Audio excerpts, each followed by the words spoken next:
హైదరాబాద్. గుండెకాయ లాంటి బేగంపేటలో ఒక ఇల్లు ఉండేది. దాన్ని చూస్తే ఇప్పటికీ జనాలు వణికిపోతారు. 2002లో ఆ ఇంట్లో ఒక తల్లి, 2 కూతుర్లు ఉండేవారు. రాత్రి 12 గంటలకి వాళ్ళ చేతిలో కొవ్వొత్తులు పట్టుకొని బాల్కనీలో తిరుగుతూ ఉండేవారు. చేతిలో గొడ్డలు పట్టుకొని జనాల్ని భయపెట్టేవారు.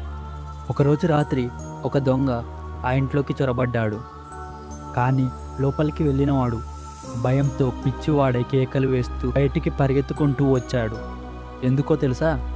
పోలీసులు వచ్చి చూస్తే ఆ 3 శవాలు పూర్తిగా కుళ్ళిపోయి మంచం మీద పడి ఉన్నాయి. పోస్టుమార్టం రిపోర్ట్లో తెలిసింది ఏంటంటే వాళ్ళు 3 నెలల క్రితం చనిపోయారు. అంటే గత 3 నెలలుగా బాల్కనీలో నించొని బాల్కనీలో కొవ్వొత్తులు పట్టుకొని తిరిగింది ఎవరు? రక్తం బాటిల్ని వేలాడదీసింది ఎవరు? ఇలాంటి మరిన్ని హర్రర్ వీడియోస్ కోసం ఇప్పుడే సబ్స్క్రైబ్ చేసుకోండి.